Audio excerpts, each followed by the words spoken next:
तैयार थी। ये तो मुसल्ले पे किसी सुन्नी को नहीं खड़ा होने देते थे। आला हज़रत का सलाम कहाँ से आ गया? बोले जब सुन्नियों ने इनके रिश्ते छोड़े ना तो इन्होंने खुद सलाम याद आ गया इधर। अर्ज करने लगा क्या मतलब? नबी ने फरमाया याद कर एक जमाना गुजर गया, तू गुजरा था इन जंगलात से, फला फला जगह से, तूने किसी बच्चे को नाला कुदाया था। हाँ हाँ। नबी ने फरमाया जिसको कुदाया था वो बच्चा मैं ही था, और मैंने उसी वक्त हाथ उठा के दुआ की थी अल्लाह तेरी उम्र में बरकतें अता करे। अल्लाह ने ऐसी बरकत दी है कि तू अभी तक जिंदा है। ये मेरा ही मौजज़ा है। कहने लगा मैं तो भूल गया। नबी ने फरमाया मोहम्मद किसी को नहीं भूलते। मेरे नबी फरमाते मैं तो उस पत्थर को भी पहचानता हूं जो मेरी बैसत से पहले मेरे ऊपर दुरूद पढ़ता था। मेरे नबी दुरूद पढ़ने वाले हजर को पहचानते हैं, तो मोहब्बत करने वाले बशर को कैसे नहीं पहचानेंगे? क्यों नहीं पहचानेंगे? कहने लगे जब बात ये है तो फिर मुझे भी कलमा ही पढ़ा दे।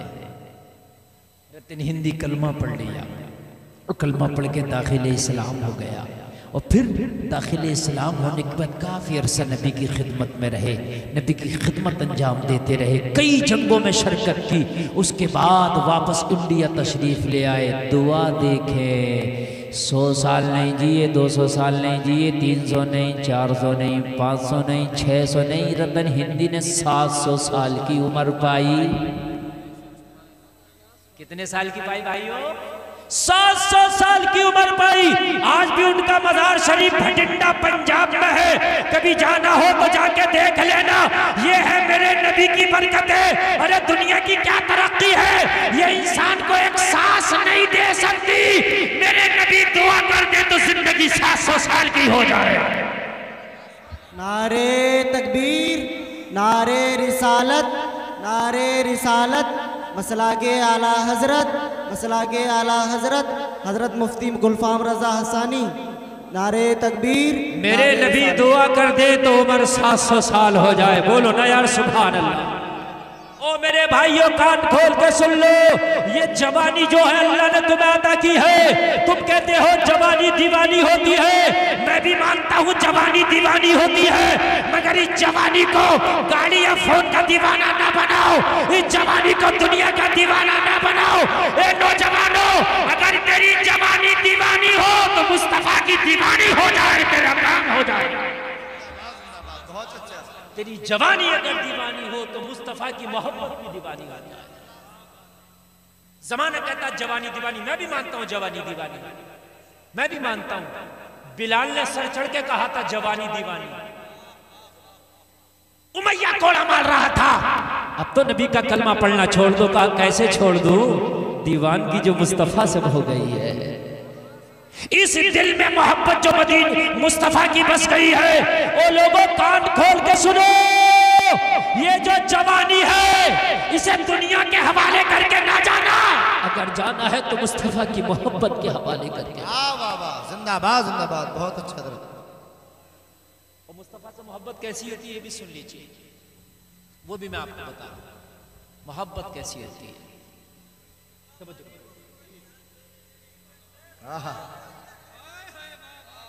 माशाअल्लाह, ये अकेले काफी है तुम्हारे पूरे गांव में नारा लगाने के लिए। अल्लाह इन्हें सलामत रखे। मैं इन्हें पहचानता हूँ, कई जलसों में इनसे मैं मुलाकात भी कर चुका हूँ।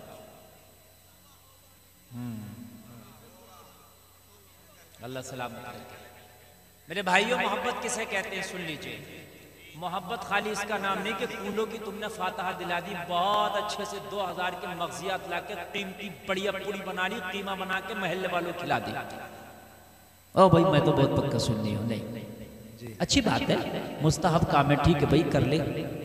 लेकिन मेरे भाई मोहब्बत इसको कहते हैं। अल्लाह फरमा रहा है, सुन लीजिए, इंसान के घाटे के अल्लाह ने जिक्र किया कुरान में, घाटे में। फिर अल्लाह ने फरमाया 4 काम करने वाले लोग ऐसे हैं जो घाटे से बाहर हैं, और यही लोग वो हैं जो नबी से सच्ची मोहब्बत करते हैं। भाई सच्ची मोहब्बत खाली नारों से नहीं होगी, ये खोखले हैं। सच्ची मोहब्बत खाली जबान से नहीं होगी, ये खोखली है। मेरे भाई मैदान अमल में आके बताना पड़ेगी कि ये मोहब्बत है। अल्लाह ने फरमाया घाटे से बाहर होना चाहते हो वो लोग कान खोल के सुनो, जो लोग घाटे से बाहर हैं अल्लाह ने उनका जिक्र कर दिया, इल्लल्लज़ीना आमनू, जो घाटे से बाहर हैं उनमें से एक वो है जो ईमान लेकर के आए। बेशक सुभान अल्लाह। एक कैटेगरी वो है लोगों की जो ईमान लेकर के आए, ईमान वाले घाटों से बाहर, ईमान वाले अल्लाह ने फरमा दिया घाटे में है, लेकिन जो ईमान लाए वो इससे अब ईमान वाले तो आप सब हैं अल्हम्दुलिल्लाह, जितने बैठे हैं, जितनी बच्चियां बहनें बैठी हैं, जितने बच्चे नौजवान बैठे हैं, सब ईमान वाले अल्हम्दुलिल्लाह। ईमान वाले ना होते तो जलसे में क्यों आते भाई? हमारा जन्ने गालिब तो यही आप ईमान वाले, बाकी तो अल्लाह जानता दिलों के हाल को। लेकिन खाली ईमान से भी काम नहीं चलेगा। अल्लाह ने फरमाया इल्लल्लज़ीना आमनू, वो घाटे से बाहर है जो ईमान लाए, वो आमिलुस सालिहात, और जिन्होंने नेक अमल किए। जिंदाबाद जिंदाबाद, बहुत अच्छा। नेक अमल भी जरूरी है मेरे भाइयों, खाली ईमान ले आए और ईमान लाने के बाद में नेक अमल की तरफ देखे ही नहीं। अल्लाह ने फरिश्ते को हुक्म दिया हजरत जिब्रील को कि जाओ फला बस्ती को लौट दो, पलट दो, उसका तख्ता पलट करो। और उसकी मौला उस बस्ती का, उसमें तो एक तरह बड़ा नेक बंदा रहता है, बहुत नेक बंदा है। रब ने फरमाया सबसे पहले उसी का तख्ता उलट करना जिसको तू नेक बता रहा है। अल्लाह, अर्श की मौला किस लिए? कहा वो खुद सजदे जरूर करता है, मगर बस्ती में जब लोग गुनाह करते हैं तो किसी को रोकने की कोशिश नहीं करता। जी अल्लाह। तामुरून बिल मारूफ व तनहौना अनिल मुनकर भी बनना होगा। जी जी। तुम जो कहते हो हमें क्या जरूरत पड़ी है मौलाना, हम क्यों बुराई लें, हमें क्या जरूरत है, मेरा तो इलेक्शन खराब हो जाएगा, मेरे तो वोट कट जाएंगे। वो जलसे में आने वाले कान खोल के सुन, इलेक्शन की बुनियाद पे तू नहीं बैठ सकता, तेरे वोट कट जाएंगे, इस बुनियाद पर नहीं बैठ सकता। अब कोई नबी नहीं आने वाला, बुराई को रोकना तुम्हारा ही काम है, भलाई का हुक्म देना तुम्हारा ही काम है। बेशक सुभान अल्लाह। नारे तकबीर, नारे रिसालत, उलमाए अहले सुन्नत, मसलके आला हजरत, फैजाने आला हजरत, अजमत मुस्तफ़ा कॉन्फ्रेंस, हजरत अल्लामा मौलाना मुफ्ती गुलफाम साहब किबला, नारे तकबीर, नारे रिसालत। सोचते हो हमें क्या जरूरत पड़ी है, हमें क्या जरूरत पड़ी है? मियाँ वो कर रहा तो करने दो। और मेरे भाई तुझे जरूरत पड़ी है, इमाम हुसैन को क्या जरूरत पड़ी थी कूफा जाने की? अच्छे खासे मदीना शरीफ में तो रह रहे थे ना, सबसे अच्छा शहर दुनिया का मदीना, जहां नाना का रोजा वहां रह रहे थे, क्या जरूरत थी? मगर यजीद की दबंगई को रोकना जरूरी था, उसकी गुंडागर्दी को रोकना जरूरी था, यजीदियत को मिटाना जरूरी था। इमाम हुसैन ने मदीना से सफर करके करबला पहुंचे।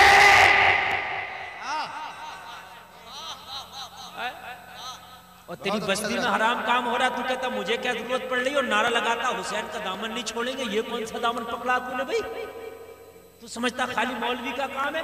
अच्छा मौलवी जुमे की तकरीर में मुखालफत कर दे, शराब पीना हराम है तो शराबी मुखालिफ हो गया, तो गांव के लोग कह रहे हैं हजरत तुम्हें भी क्या जरूरत पड़ी थी शराब के खिलाफ बोलने की?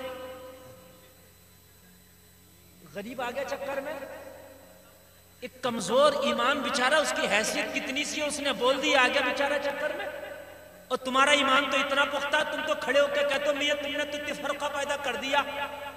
मौलवी तो फितने की बात करते। एक मेरे भाई कान खोल कर सुन, वो भलाई का हुक्म देना ये तुम्हारा ही काम है।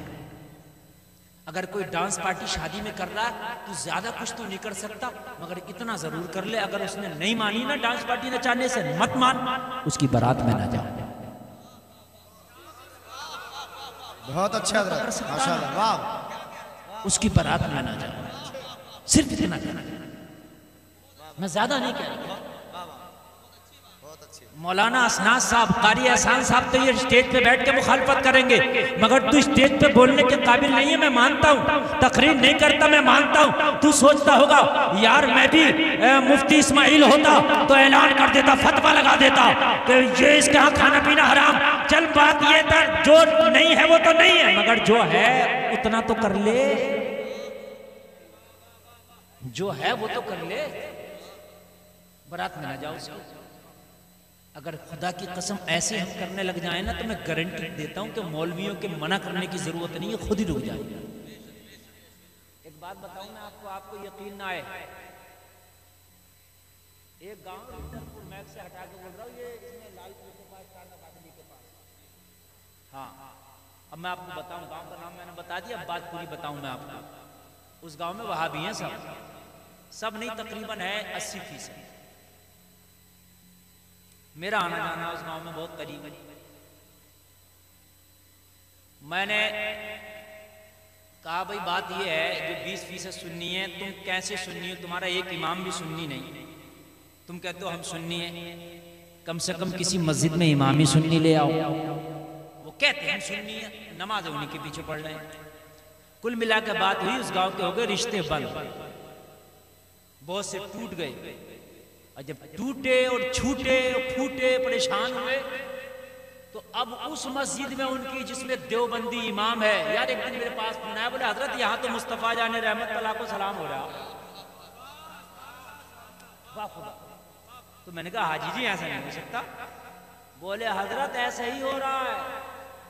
मैंने कहा या अल्लाह, कासमी मौलवी उसमें इमामत कर रहा, और सलाम में मैंने कहा या नबी सलाम अलैका होता। बोले नहीं, मुस्तफा जाने रहमत अल्लाह को सलाम।